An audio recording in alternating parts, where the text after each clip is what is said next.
اللہ تو خالق خیر بھی ہے اور شر بھی ہے۔ اللہ تعالیٰ نے ہر چیز پیدا کی ہے۔ اللہ نے چھری کو بنا دیا، اب اس چھری سے آپ خربوزہ کاٹیں یا کسی کی گردن کاٹیں۔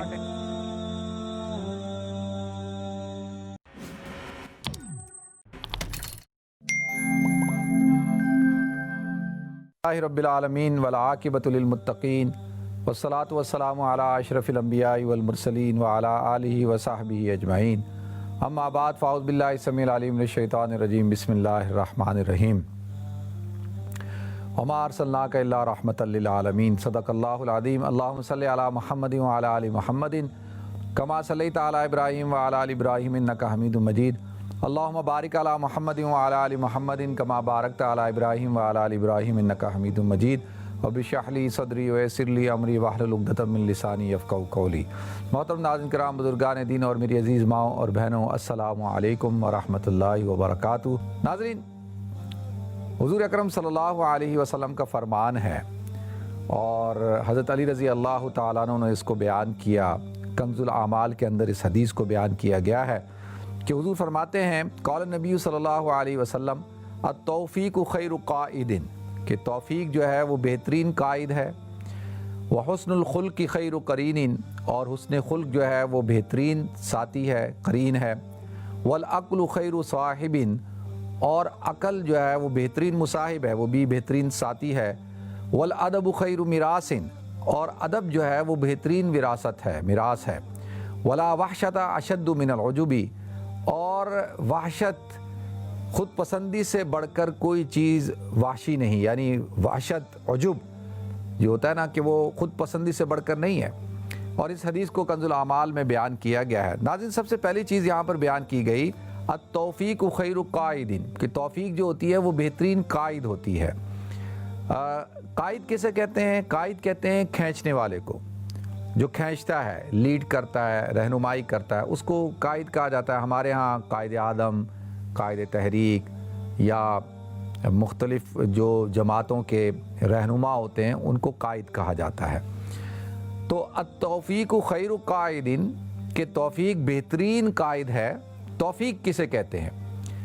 عام طور پر آپ حضرات نے یہ دعا دی ہوگی یا دعا سنی ہوگی، کسی نے آپ کو دی ہوگی کہ جی اللہ آپ کو توفیق عطا فرمائے، دعا کریں جی اللہ تعالیٰ مجھے توفیق دے نیک اعمال کرنے کی، اللہ تعالیٰ آپ کو توفیق دے۔ یعنی عام طور پہ ہم یہ دعائیں دیتے ہیں اور ہم سنتے بھی ہیں کہ توفیق ہوگی تو کروں گا، اس کو تو توفیق ہی نہیں ہوئی۔ اکثر کہتے ہیں نا بھائی اس کو تو یہ خیر کا کام کرنے کی توفیق ہی نہیں ہوئی ہے۔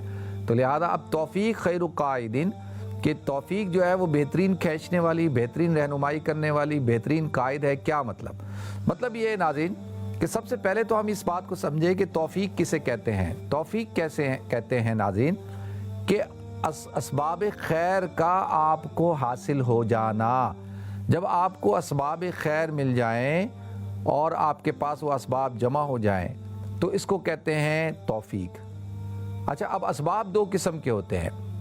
اسباب یعنی کہ ایک تو اسباب ہوتے ہیں کہ عمل سے پہلے کے، یعنی عمل سے پہلے آپ کے پاس اسباب ہوں، اور پھر دوسرے اسباب وہ ہوتے ہیں کہ جو عمل کے وقت ضروری ہوتے ہیں۔ مثال کے طور پہ ایک شخص ہے وہ حج کرنے جاتا ہے، آپ نے اس کو دعا دی کہ اللہ تمہیں حج کی توفیق عطا فرمائے۔ آپ کسی کو کہتے ہیں یار میرے لیے دعا کرو کہ اللہ مجھے توفیق دے کہ میں حج کروں۔ اب اس کا مطلب کیا ہے؟ مطلب یہ ہے کہ حج کے لیے دو قسم کے اسباب ہونے چاہیے، یا ہر عبادت کے لیے، میں کیونکہ حج کی مثال دے رہا ہوں۔ ایک یہ کہ آپ کے پاس پیسے ہونے چاہیے، اور آپ کے پاس یعنی جس کو زاد راہ کہا جاتا ہے، من ملک زائدن او راحلۃ تبلغہ الی بیت اللہ، یعنی جو اتنے زاد راہ کا مالک ہے کہ جو وہ حج بیت اللہ تک پہنچ سکتا ہے، یا اس کے پاس ایسے اسباب ہیں تو اس کے اوپر حج فرض ہو جاتا ہے۔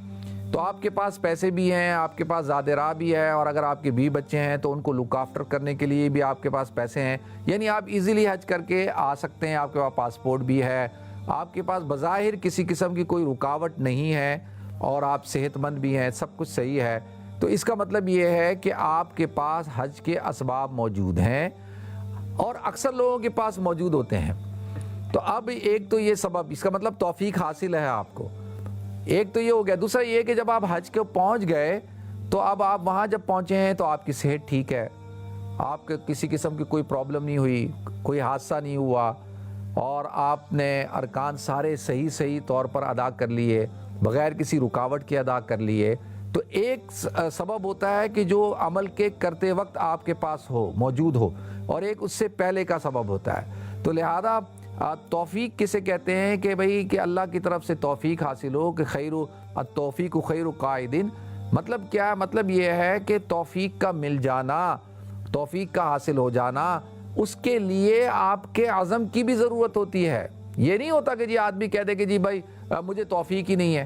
تو بھائی توفیق کا مطلب اب دیکھنا یہ ہوگا، یہاں ایک آدمی ہے جس کے پاس پیسے نہیں ہیں، جس کے پاس صحت نہیں ہے، جس کے پاس بھی بچوں کو لک آفٹر کرنے والا کوئی نہیں ہے، اگر وہ حج پہ چلا جاتا ہے تو پیچھے اس کے بچوں چھوٹے بچے ہیں یا والدین بیمار ہیں، ان کو لک آفٹر کرنے والا کوئی نہیں ہے۔ اب یہ آدمی دعا مانگ رہا ہے، کہہ رہا ہے اللہ تو مجھے توفیق عطا فرما، اللہ تعالیٰ اس کو اسباب دے، یعنی اس کو اللہ پیسے بھی دے دے، اے اللہ تو اس کے والدین کو صحت بھی دے دے، اے اللہ تو اس کے بچوں کے لیے بھی اسباب پیدا کر دے، یعنی روزی کے، کھانے پینے کے، یا وہ بیمار ہے تو اللہ مجھے تو صحت دے دے۔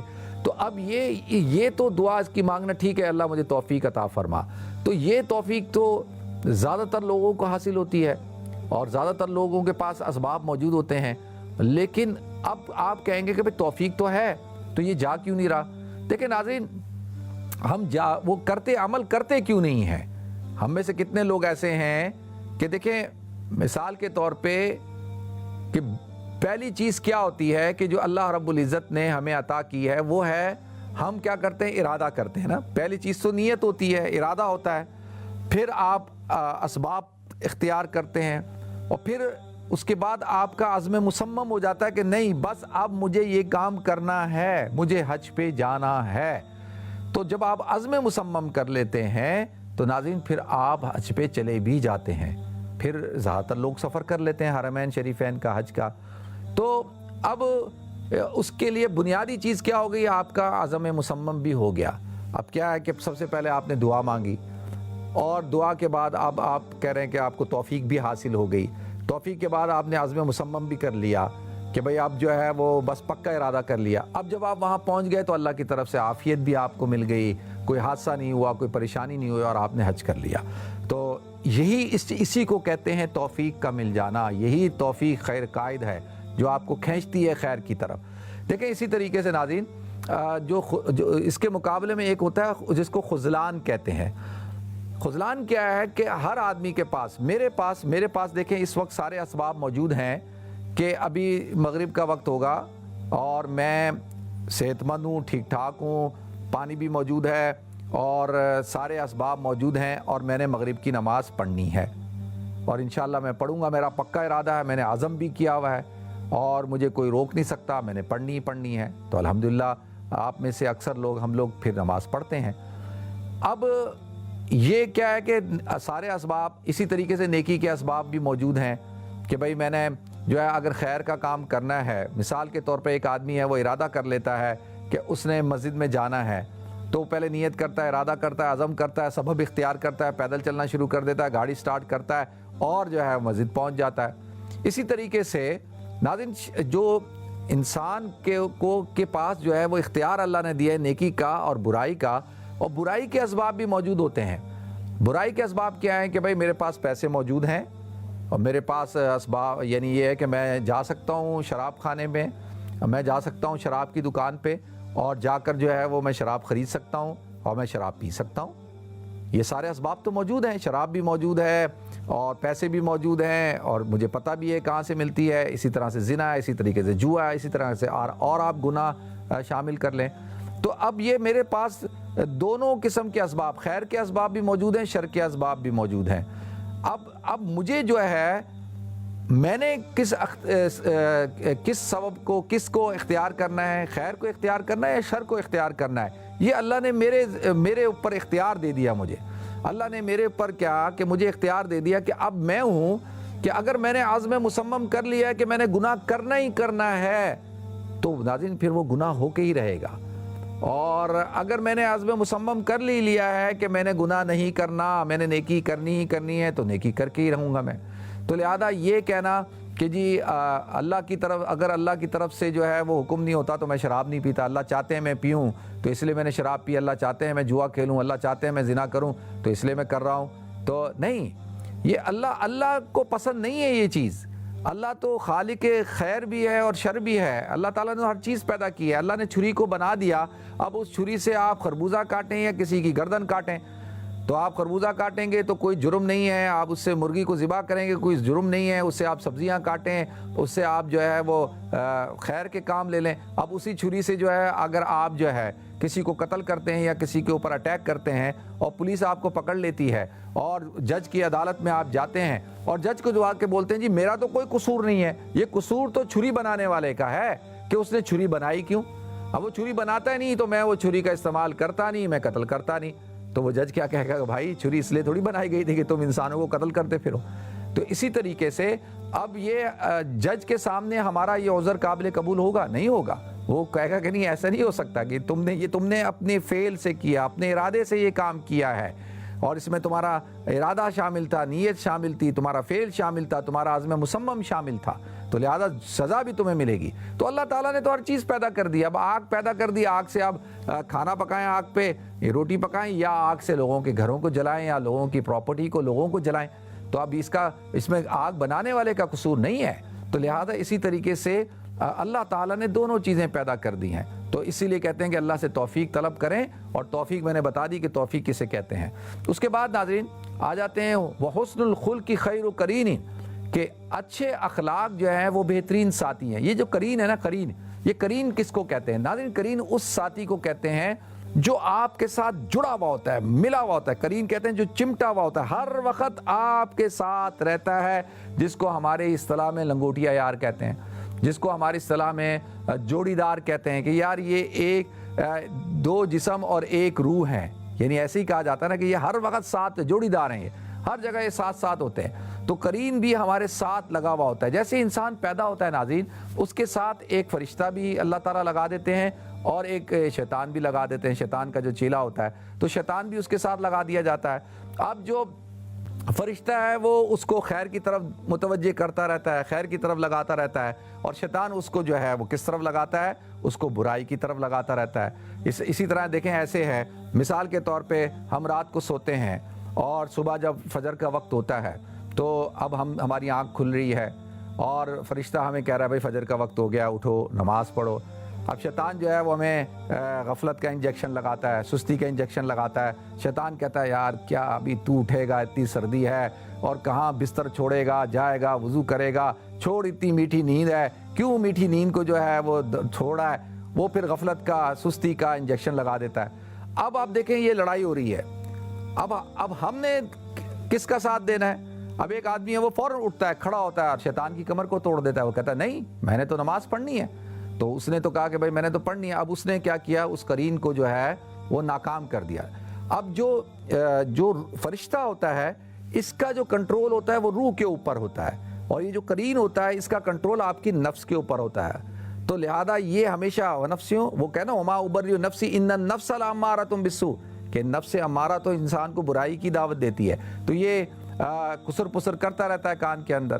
تو حضور اکرم صلی اللہ علیہ وسلم سے پوچھا یا رسول اللہ، مسند احمد کی حدیث ہے کہ آپ نے فرمایا کہ ہر انسان کے ساتھ اس کا ایک قرین بھی پیدا ہوتا ہے. تو صحابہ نے پوچھا یا رسول اللہ آپ کے ساتھ بھی آپ کا کوئی قرین پیدا ہوا؟ آپ نے فرمایا ہاں پیدا ہوا. ایک میں تو ہے کہ اس کو آپ نے فرمایا اس کو میرے تابع کر دیا گیا ہے، وہ میرے تابع ہے اور وہ مجھے کبھی بھی شر کی طرف مجھے توجہ نہیں دلاتا، یعنی وہ میرا مطیع ہو چکا ہے. اور دوسری حدیث میں ہے کہ وہ میرے پہ اسلام لے آیا ہے. تو لہذا ناظرین ہمیں چاہیے کہ ہر وقت، ہر آن، ہر گھڑی جو ہے وہ ہم کیا کریں؟ ہم جو ہمارا قرین ہے اس کی باتوں میں نہ آئیں. ہم کس کی باتوں میں آئیں؟ جو فرشتہ ہے، جو ہمیں اچھائی کی دعوت دیتا ہے، ہم اس کی اچھائی کو قبول کریں. اور حسن الخلق فرمایا، حسن الخلق، یہاں پہ حسن الخلق کی بات ہو رہی ہے. اچھے اخلاق کیا میٹھی میٹھی باتیں کرنے کا نام ہے؟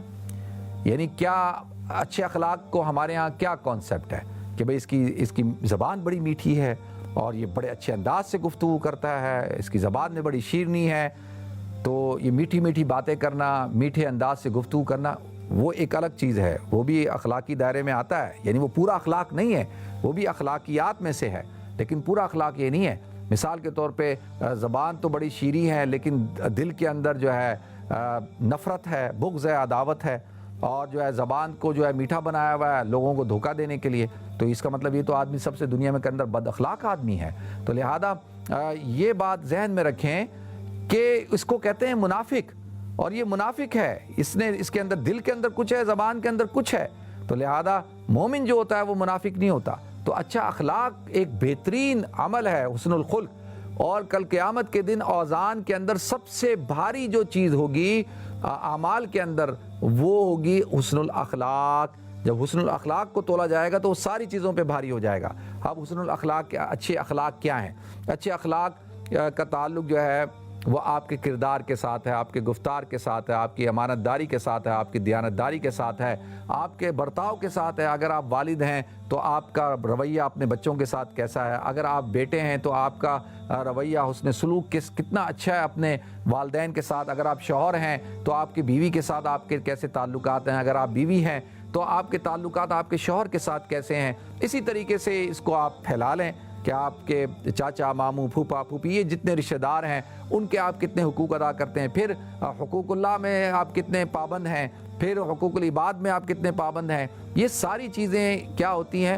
یہ ساری چیزیں حسن الاخلاق ہیں۔ اب آپ کے اخلاق کا اچھا ہونا یہ سب سے اہم چیز ہے۔ تو اللہ کے رسول صلی اللہ علیہ وسلم نے ارشاد فرمایا کہ وہ بہترین، یعنی اچھے اخلاق آپ کا بہترین ساتھی ہیں۔ دیکھیں انسان کی جو تربیت ہوئی ہوتی ہے، انسان کے پاس جو علم ہوتا ہے، انسان کے پاس جو اس کی شرافت ہوتی ہے، اس کے اندر اچھی صفات ہوتی ہیں، وہ ہر وقت اس کے ساتھ ہوتی ہیں، اس سے کوئی جدا نہیں کر سکتا، کوئی لوٹ نہیں سکتا۔ پیسہ لوٹ سکتا ہے کوئی ڈاکو، آپ کے لباس کو چھین سکتا ہے، آپ کی گھڑی کو، آپ کے موبائل فون کو، آپ کی انگوٹھی کو، آپ کے زیور کو، آپ کی بہت ساری گاڑی کو، پراپرٹی کو، ان ساری چیزوں کو لوگ چھین سکتے ہیں، لیکن جو آپ کے اچھے اخلاق ہیں، جو آپ کا کردار ہے، وہ آپ کے ساتھ ہی رہتا ہے، اور وہی بہترین ساتھی ہوتا ہے۔ تو لہذا ہمیشہ اپنا ساتھی کس کو بنائے؟ اچھے اخلاق کو بنائے۔ پھر اللہ کے رسول صلی اللہ علیہ وسلم نے ارشاد فرمایا وَالْعَقْلُ خَيْرُ صَاحِبٍ، کہ عقل بہترین مصاحب ہے، بہترین دوست کیا ہے؟ عقل ہے۔ ناظرین عقل تو سب کے پاس ہوتی ہے، کون سا آدمی ہے جو یہ کہے گا کہ جی میرے پاس عقل نہیں ہے؟ عقل تو سب کے پاس ہے، اور ہر ایک شخص عقل کا استعمال کرتا ہے۔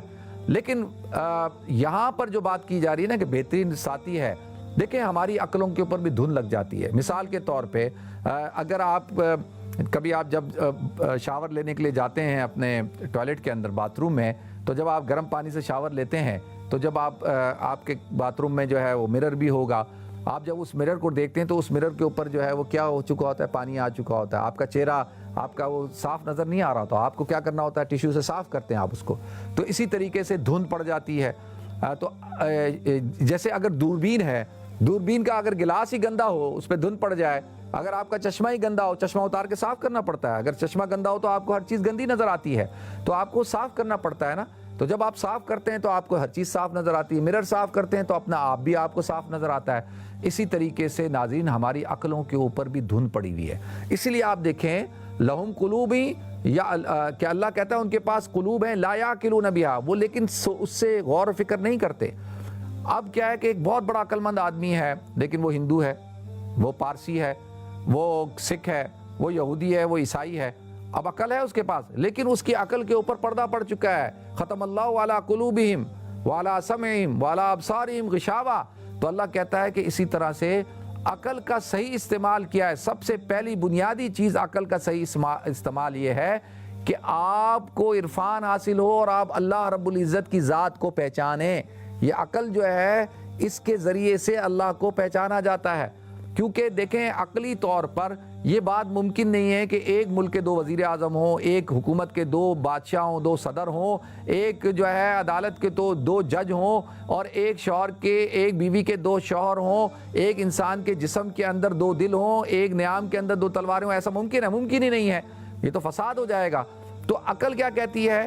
عقل یہ کہتی ہے کہ جیسے بادشاہ ایک ہوتا ہے ایک سلطنت کا، اگر 2 ہوں تو وہ سلطنت برباد ہو جاتی ہے، اسی طریقے سے اس کائنات کا بھی بادشاہ ایک ہی ہے۔ لو کان فیہما آلیۃ الا اللہ لفسدتا، اگر اس کائنات کے اندر اللہ تعالیٰ کے علاوہ بھی کوئی اور الہ ہوتا تو یہ کائنات تباہ ہو چکا ہوتا، فساد ہو چکا ہوتا۔ تو اللہ کہتے ہیں کہ یہ عقلی طور پر آپ کو تسلیم کرنا ہے کہ جو کچھ بھی اس کائنات کے اندر ہے اس کا چلانے والا کوئی ہے، اس کا بنانے والا کوئی ہے، یہ نظام ایسے خود بخود نہیں بنا، یہ عقلی طور پر انسان تسلیم کرتا ہے۔ تو سب سے پہلے عقل سے آپ نے کیا کرنا ہے؟ اللہ کی توحید کا، اللہ کے ہونے کا، پہلی بات اللہ ہے، اور دوسرا اللہ کی وحدانیت کا اقرار کرنا ہے۔ اور پھر عقل کے ذریعے سے آپ چیزوں کا مشاہدہ کرتے ہیں، عقل ہی تمیز دیتی ہے خیر کی، شر کی۔ دیکھیں عقل کیا کہتی ہے؟ قتل نہیں کرنا چاہیے۔ عقل کیا کہتی ہے؟ جھوٹ نہیں بولنا چاہیے۔ عقل کیا کہتی ہے؟ کسی کو نقصان نہیں پہنچانا چاہیے۔ عقل کیا کہتی ہے؟ کہ جو ہے فراڈ نہیں کرنا چاہیے۔ عقل یہ کہتی ہے نا، آپ اگر یہ کام کر رہے ہوتے ہیں تو آپ کی عقل کیا کہہ رہی تھی کہ آپ صحیح کام کر رہے ہیں؟ کبھی نہیں، وہ کبھی یہ نہیں کہے گی کہ آپ صحیح کام کر رہے ہیں، وہ کہے گی آپ غلط کام کر رہے ہیں، لیکن آپ پھر بھی کر رہے ہوتے ہیں۔ آپ کے مفادات ہوتے ہیں، آپ کے اوپر وہ شیطان جیسے میں نے کہا غالب ہو چکا ہوتا ہے، لیکن عقل جو ہے ہمیشہ انسان کو خیر کی طرف لے کے جاتی ہے۔ لیکن ہماری عقلوں کے اوپر آپ کہیں گے نا کہ پھر لوگوں کو ہم نے دیکھا کہ بیوقوفوں والے کام کر رہے ہوتے ہیں، ایسے کام کر رہے ہوتے ہیں، تو ان کی عقلوں کے اوپر دھند آ چکی ہوتی ہے۔ جیسے دوربین پہ دھند ہو تو آپ کو صاف نظر نہیں آئے گا، اسی طرح ہماری عقلوں پہ بھی جو ہے دھند ہے، ہماری عقلوں پہ بھی گندگی چھا گئی ہے، اس کو صفائی کی ضرورت ہے۔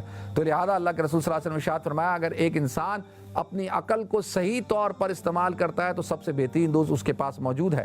پھر اللہ کے رسول صلی اللہ علیہ وسلم نے ارشاد فرمایا وَالْأَدَبُ خَيْرُ مِرَاثٍ، اور ادب سب سے بہترین وراثت ہے۔ وراثت، میراث جو ہے، دیکھیں آج جو ہے جو میں اور آپ ہم سب سارے ہم اکثر لوگ اس میں شامل ہیں، ہم اپنی بقا کی، اپنی زندگی کی جنگ نہیں لڑ رہے، ہم لڑ رہے ہیں، ہم جو پورا ہم نے اپنی دنیا کے اندر جو محنت کر رہے ہیں ہم، اور جو ہم نے اپنے آپ کو کھپا دیا ہے، جس کو دیکھو وہ یہ کہتا ہے یار اپنے بچوں کے لیے لگاؤ۔ کس کے لگاؤ؟ یار بچوں کے لیے لگاؤ، بچوں کا مستقبل اچھا ہو جائے جی۔ اور یار آپ کے پاس تو 4 گھر ہیں، نہیں بچوں کا مستقبل اچھا ہو جائے، بچوں کے مستقبل کے لیے میں لگا ہوا ہوں۔ اور وہ اسی اس میں لگا ہوا ہے، جائیدادیں بنانے میں، وراثت بنانے میں، کاروبار بنانے میں، کہ جی اپنے میرے بچے، اور ہر آدمی کو دیکھو وہ یہی کہے گا کہ بچوں کے لیے، روٹی کے لیے، جی بچوں کے مستقبل کے لیے۔ تو اللہ کے رسول صلی اللہ علیہ وسلم ارشاد فرماتے ہیں وَالْأَدَبُ خَيْرُ مِرَاثٍ، کہ سب سے بہترین میراث تو ادب ہے، اپنے بچوں کو ادب سکھائیں۔ حضور نے فرمایا کہ ایک باپ اپنے بچوں کو سب سے بہترین تحفہ جو دیتا ہے وہ اچھے اخلاق کا دیتا ہے۔ آج ہم کہتے ہیں ہم اپنے بچوں کو اچھی اچھی گاڑیاں لے کے دیں، مہنگے کپڑے لے کے دیں، مہنگی چیزیں لے کے دیں، ہم اپنے بچوں کو جو ہے وہ آسائشوں کا عادی بنا دیتے ہیں، لیکن کیا ہم ان کی تربیت کا خیال رکھتے ہیں؟ کیا ہم ان کو سکھاتے ہیں کہ بھئی ادب کیا چیز ہوتی ہے، احترام کیا چیز ہوتا ہے، بڑوں سے کس طرح بات کرنی ہے، اپنے چچا سے کس طرح بات کرنی ہے، اپنی پھپھو سے کس طرح بات کرنی ہے، اپنے ماموں سے، خالو سے کس طرح بات کرنی ہے، یا اپنے سے بڑے آدمی سے کیسے بات کرنی ہے، کسی عالم سے کیسے بات کرنی ہے؟ ہمارے بچوں میں تربیت نہیں، اخلاق نہیں ہے، ان کو پتہ نہیں ہے، فوراً ایف ورڈ یوز کریں گے اور بڑوں کو ایسے مخاطب کریں گے جیسے کہ ان کی تربیت نہیں ہوئی۔ تو لہذا بچوں کو، اپنے اولادوں کو بہترین ادب دیں، یہ بہترین میراث ہے۔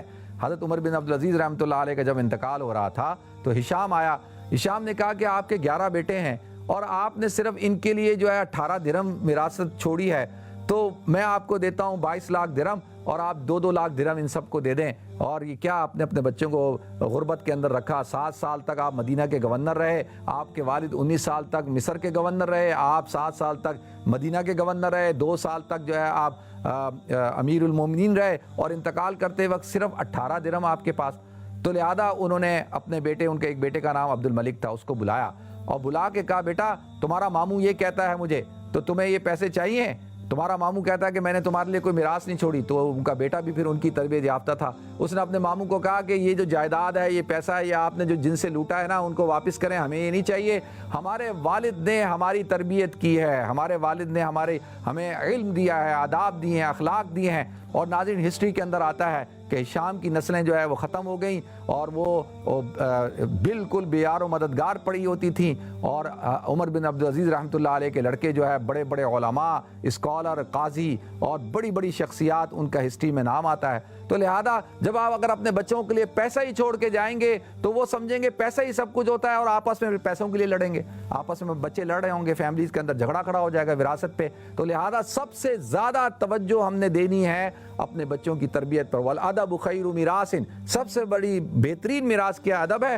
اور پھر اللہ کے رسول صلی اللہ علیہ وسلم نے آخری بات کیا ارشاد فرمائی وَلَا وَحْشَةَ أَشَدُّ مِنَ الْعُجُبِ، کہ عجب کہتے ہیں خود پسندی کو۔ دیکھیں یہ جو خود پسندی ہوتی ہے نا، اس سے بڑی وحشت کوئی چیز نہیں ہوتی۔ آج کا ہر شخص خود پسندی کے اندر مبتلا ہے، ہر شخص۔ اگر میں کہوں میں بھی مبتلا ہوں، سارے مبتلا ہیں کہ بھائی میں ہوں بس سب سے بڑا عقل مند آدمی میں، سب سے بڑا اسکالر میں، سب سے بڑا ڈاکٹر میں، سب سے بڑا سمجھدار آدمی میں ہوں، میں اور اپنی دنیا میں رہنا، اپنا آپ سوچنا اور عجب کا شکار ہو جانا، ہر آدمی صرف میری ہی خدمت کرے، سب لوگ مجھ سے ہی محبت کریں اور سب میری خدمت کریں، میرے ارد گرد ہوں، میں نے کسی کے حق کو ادا نہیں کرنا، میں نے کسی سے محبت نہیں کرنی، میں نے کسی کو لک آفٹر نہیں کرنا، سارے مجھے لک آفٹر کریں، اور میں ہی جو ہے عقل کل ہوں، میں ہی جو ہے سب سے بڑا سمجھدار ہوں، میں ڈاکٹر بھی ہوں، حکیم بھی ہوں، پولیٹیشین بھی ہوں، فلاسفر بھی ہوں، میں سب کچھ ہوں، کیونکہ میرے پاس پیسہ ہے، میرے پاس اختیار ہے، میرے پاس دولت ہے۔ اب دیکھیں ایک آدمی وزیر اعظم بن جاتا ہے تو اس کا کیا مطلب ہے کہ وہ بہت بڑا اسکالر بن گیا؟ اب وہ کہے گا جی میں مذہب کا سب سے بڑا چیمپئن میں ہوں، تاریخ کا سب سے بڑا چیمپئن میں ہوں، حکمت بھی میں سمجھتا ہوں۔ ہمارے یہاں کیا ہے، ہمارے یہاں جنرل صاحب بیٹھے ہوں گے تو وہ کسی کو کھاتے میں نہیں لے کے آئیں گے، وہ کہیں گے یار سب سے بڑا سمجھدار آدمی میں ہوں۔ اس کو کہتے ہیں عجب، خود پسندی۔ اللہ کے رسول ارشاد فرماتے ہیں سب سے بڑی وحشت ہے یہ سب سے بڑی نااہلی ہے کہ انسان جو ہے، اب دیکھیں میں ہوں، اگر میرے سامنے کوئی ڈاکٹر بیٹھا ہے تو بھائی وہ اس فیلڈ کا ماہر ہے، وہ جو بات کر رہا ہے مجھے اس کی بات کو ماننا ہے۔ اسی طریقے سے میرے سامنے اگر کوئی وکیل ہے، ایڈوکیٹ ہے، تو مجھے اس کی بات کو تسلیم کرنا ہے، قانون دان ہے وہ۔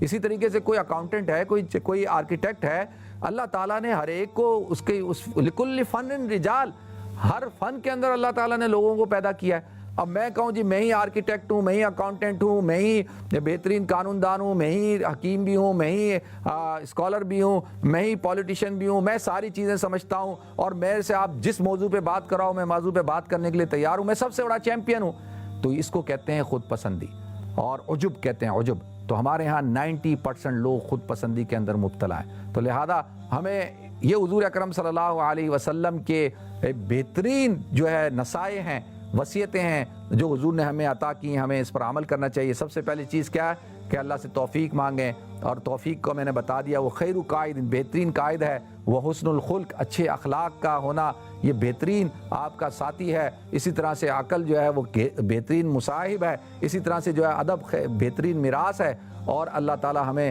خود پسندی سے، عجب سے بھی بچائے۔ وآخر دعوانا ان الحمد للہ رب العالمین۔